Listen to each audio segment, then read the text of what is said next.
خب اگر میخوای تازه تکنیک آبرنگ رو شروع کنی این ویدیو رو ببین.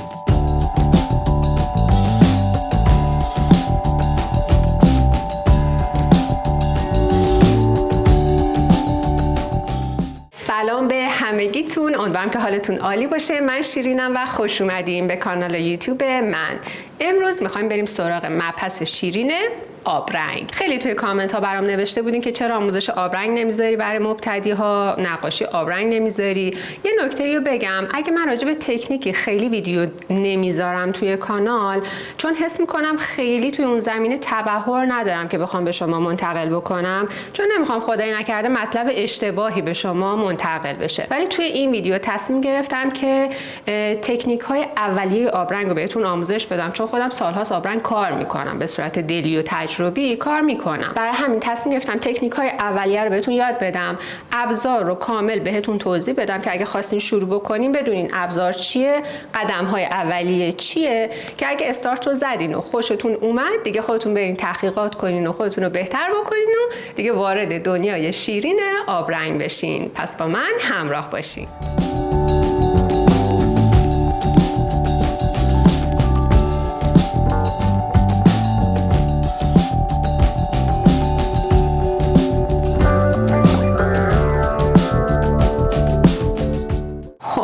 اول از همه در مورد آبرنگ ها بهتون توضیح بدم. آبرنگ های حرفه‌ای توی بازار معمولا به صورت قرصی و تیوبی در بازار موجودن. اگه از نزدیک بخوام بهتون نشون بدم، قرصی ها به این صورتن، ببینید به این صورت، اینم تیوبیش هستش. اگه بخواین از نزدیک بافتش رو ببینین به این صورت میشه. این دو مدل رو میتونین توی بازار در واقع خریداری بکنین. آبرنگ ها همونطور که میبینین معمولا یک پالتی کنارشون هستش برای ترکیب رنگ هاتون، که یعنی رنگ ها رو که میخواین ترکیب بکنین. میبینین به این صورت. حالا مثل من نباشین، من خیلی هنرمند شلختی هستم و دوست دارم که رنگ ها همیشه باشن همه جا و من ببینم، ولی شما میتونین بعد از هر کارتون این رنگ ها رو کاملا پاک بکنین که برای دفعه بعدی که میخواین کار بکنین این سطح تمیز باشه. همونطوری که گفتم، چون من تخصصی آبرنگ کار نمی کنم، معمولا هر آبرنگی که خوشم میاد رو میخرم. هر آبرنگی ها، حتی این آبرنگای کودک و نوجوان رو هم من میگیرم، یعنی برام فرقی نمیکنه، دوست دارم با همه‌شون کار بکنم. میبینین؟ ولی حتما آبرنگ‌های خوبی که شما میتونین تهیه بکنین رو من اسمش رو براتون مینویسم که خواستین اسکرین شات بگیرین، داخل دسکریپشن هم مینویسم که اگه خواستین تهیه بکنین بدونین که آبرنگ‌های خوب چیا هستن.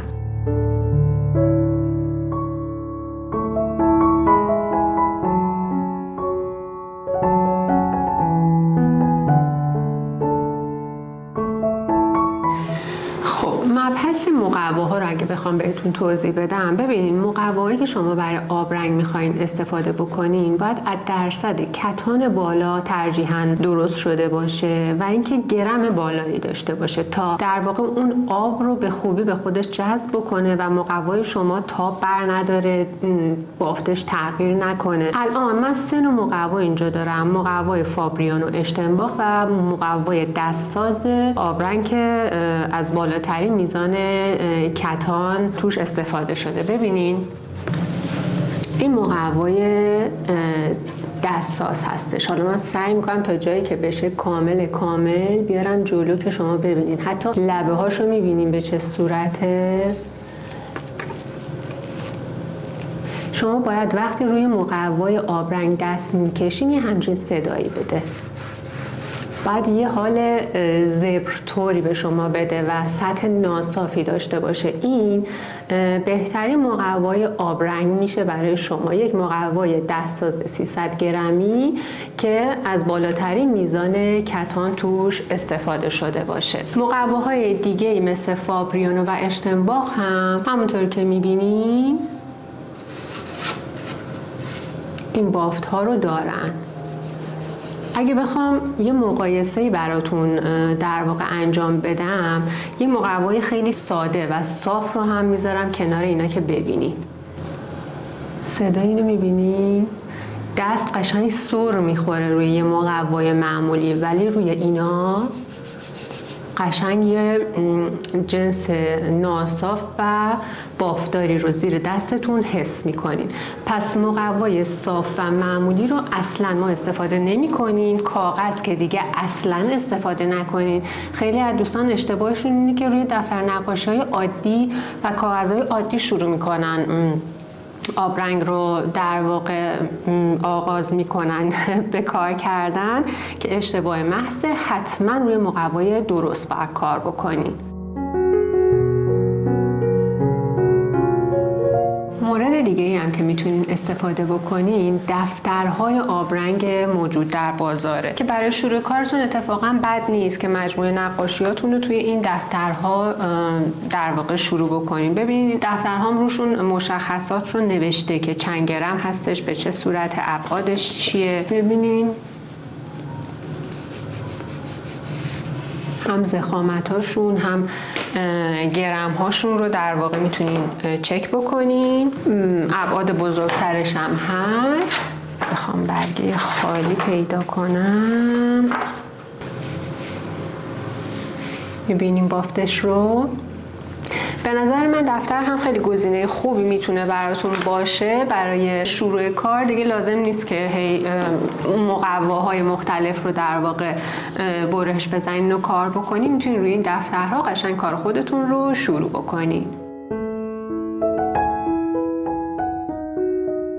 در مورد قلم‌ها بخوام بهتون توضیح بدم، به نظر من شما با هر قلمویی میتونین آبرنگ رو کار بکنین. قلم‌هایی که اینجا رو من موجود دارم قلم‌های زمینه هستن که از سطح بیشتری برخوردن و برای رنگ زمینه ازشون استفاده میشه. قلم‌های سرگرد هستن، قلم‌های سرتخت، قلموهای شمشیری و قلموهای باد بزنی. حالا اینا رو الان دونه دونه از نزدیک بهتون نشون میدم که در واقع موهاشون رو ببینین که از نزدیک به چه صورت هست. این از قلموی سرگرد که میبینین حالت موهاش به چه صورته. خیلی رنگ رو توی تارهای موش به نظر من خوب نگه میداره قلموی سرگرد. برای همین برای آبرنگ از این قلمو خیلی استفاده میشه.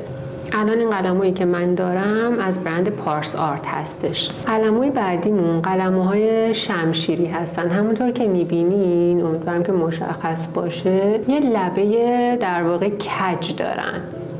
اینا هم قلموهایی هستن که خیلی توی آبرنگ استفاده میشن و خیلی فرم‌ها و انحناها رو خیلی خوب میشه با این قلمو در آورد. قلموهای سرتخت هستن به این صورت. همونطور که میبینیم بالاشون اینجوری صاف هستش. این قلموها بیشتر برای تکنیک اکریلیک استفاده میشن بر رنگ روغن، ولی خب خیلی جاها توی تکنیک آبرنگ هم میتونین از این قلموها استفاده کنین. حالا به مرور زمان توی کار کردناتون متوجه میشین که هر کدوم از این قلموها کجاها مورد استفادهتونه. قلموی بعدیمون هم قلموی باد بزنی هست. همونطور که میبینین واقعا فرم باد بزن رو داره. این هم خیلی جاها واسه ایجاد یه سری از بافت‌ها و فرم‌ها و حرکت‌های نرم توی کار میتونه به ما کمک بکنه. خب مورد بعدی چسب ها هستن به طور کلی. آب چسب، چسب کاغذی و چسب میسکیت. اینا هر کدوم یه جا در واقع به کارتون میاد. آب چسب که برای در واقع فیکس کردن کارتون روی شاسی و حالا سطحتون هستش. با چسب کاغذی هم میتونین این کار رو بکنین، مخصوصا اگه ابعادتون کوچیک‌تر باشه میتونین کارتون رو با چسب کاغذی فیکس بکنین. چسب میسکیت هم در واقع برای ماسک کردن این کار هستش. یه جاهای از کار که شما از این چسب استفاده بکنین، در نهایت وقتی این چسب رو بکنین اون فضاها در واقع سفید میمونن و ماسکه شدن توسط این چسب. حالا اینا رو بعداً توی کار بهتون نشون میدم که کاربردش دقیقاً چی هست، ولی خودتون هم میتونین برین سرچ بکنین و ویدیوهای مربوط به این چسب رو ببینین که کارایش چی هستش. چیز بعدی که لازم دارین همیشه دم دستتون باشه دستمال هست. ترجیحاً از دستمال‌های حوله‌ای استفاده بکنین که آب رو در واقع بیشتر به خودشون میگیرن. دستمال کاغذی عادی خیلی زود پاره میشه و به مرور زمان تلفتون میکنه. پس حتما یه دستمال حوله‌ای هم کنار دستتون باشه.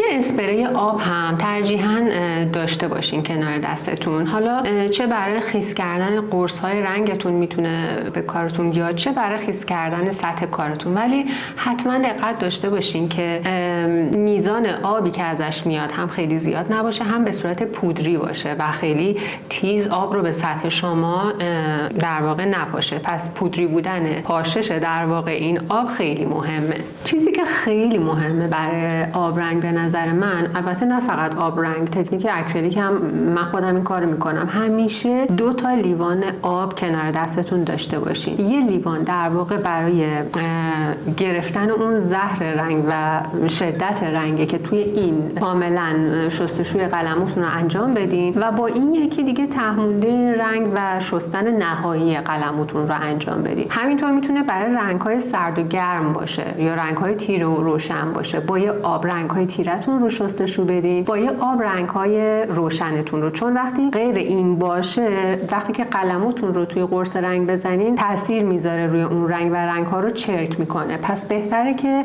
مجزا بکنین آب‌ها رو از هم دیگه و 2 تا لیوان همیشه کنار دستتون داشته باشین. خب میریم سراغ تکنیک‌های آبرنگ. من الان میخوام 4 تا تکنیک اولیه آبرنگ رو بهتون یاد بدم. تکنیک که بسیاره، ولی این 4 تا تکنیکی که از اصولی ترین و پایه‌ای ترین تکنیک‌های آبرنگ هستن. اولین تکنیکمون تکنیک خیس در خیس هستش. همونطورم که از اسمش پیداست، توی این تکنیک ما روی زمینه خیسمون با رنگ خیس کار میکنیم. این یعنی چی؟ یعنی که الان من با قلموم، حالا امیدوارم که چیدمانم یه جوری باشه که شما خوب ببینید، کاملا قلموم باید آغشته به آب باشه و سطح کارم رو به این صورت کامل خیس میکنم.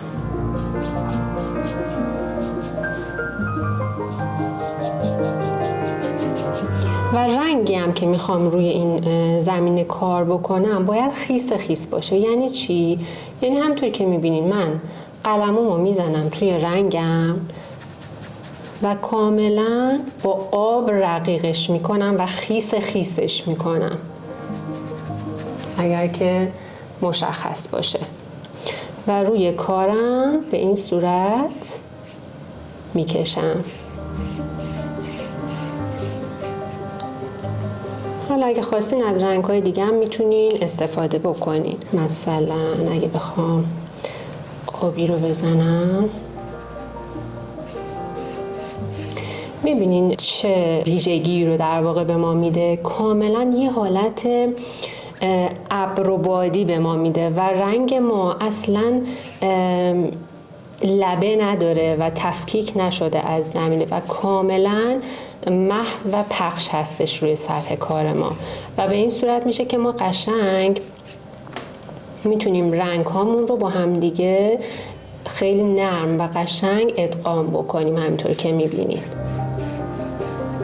به این صورت. واسه آسمون، دریا و حالا قسمت‌های از تصویر که میخواین این حالت خیلی نرم و محو رو داشته باشه، میتونین از این تکنیک استفاده کنین. خیلی وقتا میتونین این تکنیک رو استفاده کنین، بذارین خشک بشه، بعد بقیه نقاشیتون رو روش انجام بدین. خب تکنیک بعدی که الان میخوایم کار کنیم تکنیک خیس در خشک هستش.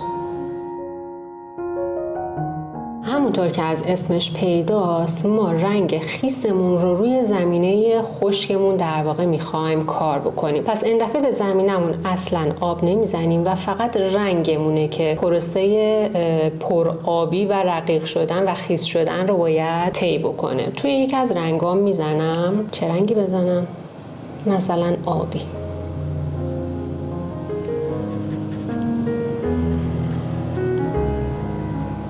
و روی کارم میکشم.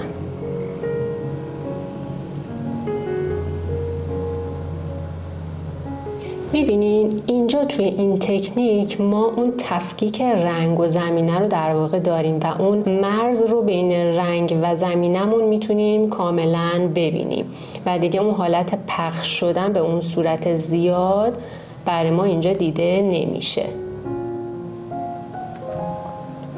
برای موقعی که میخواین طرحتون وضوح بیشتری داشته باشه و اونقدر محو نباشه، این تکنیک خیلی میتونه بهتون کمک بکنه. خب و اما تکنیک بعدیمون تکنیک خشک در خیس هستش. توی این تکنیک زمینه کارمون رو مرطوب میکنیم با آب به این صورت.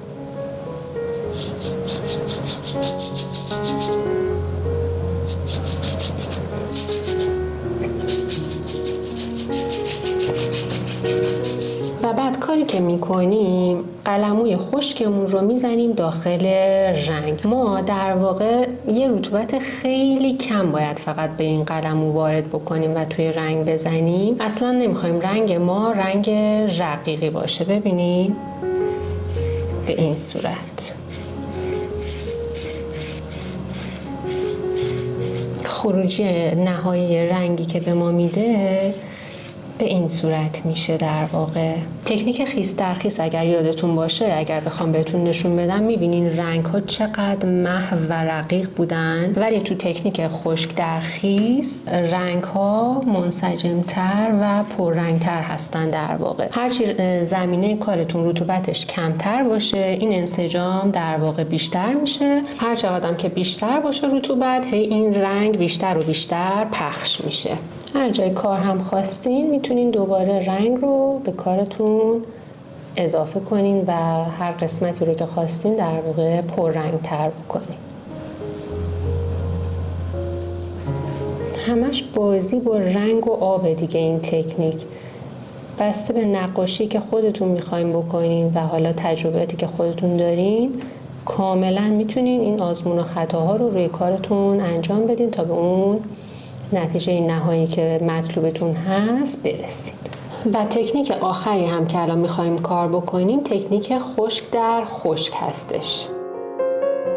همونطور که از اسمش هم پیداست، ما روی زمینه خشکمون با رنگ خشک کار میکنیم. وقتی از رنگ خشک حرف میزنیم یعنی که قلمویی که خشک هستش و رطوبت زیادی نداره رو یه خورده نمدار میکنیم و توی رنگمون میزنیم و یه مقدار که توی رنگمون زدیم روی زمینه خشکمون به این صورت کار میکنیم. در واقع بیشتر نشون دادن این بافت مقوا برای ماست. وقتی این تکنیک رو میخوایم اجرا بکنیم، میخوایم بافت مقوا رو خیلی بیشتر و واضح‌تر توی نقاشیمون نشون بدیم و رنگ رو خیلی غلیظ‌تر و پررنگ‌تر روی کارمون بکشیم. میبینیم به چه صورت میشه، بافت ها رو چه جوری داره به من میده روی مقوا.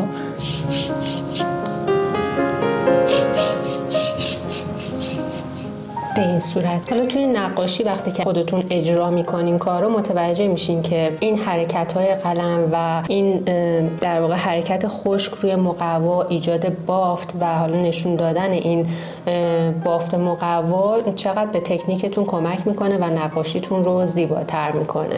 خب اینم 4 تا تکنیک ما کنار هم. همونطور که دیدین هر کدوم از تکنیک ها واقعا ویژگی منحصر به فرد خودش رو داشت. موقعی که یک تابلوی آبرنگ رو نگاه میکنیم فکر میکنیم که خب یه آب و رنگ دیگه، خیلی برامون عادی و آسون به نظر میاد، ولی وقتی که تکنیک ها رو یاد میگیریم میفهمیم که چقدر توی کار دست ما بازه برای بازی با همین رنگ و آب در واقع و هر کدوم از این تکنیک ها چقدر تو جاهای مختلف و توی طرح‌ها و نقش‌های مختلف میتونه به ما کمک بکنه. واقعا آبرنگ به نظر من یکی از تکنیک‌های خیلی جذاب نقاشیه که اگه توش استاد بشین و بتونین توش پیشرفت بکنین واقعا نقاشی‌های خیلی قشنگی رو میتونین خلق بکنین. امیدوارم که این آموزش براتون مفید بوده باشه. ممنون میشم اگر دوست داشتین حتما ویدیو رو لایک کنین، برای دوستاتون بفرستین و کانال منو سابسکرایب کنین. مراقب خودتونم خیلی خیلی باشین.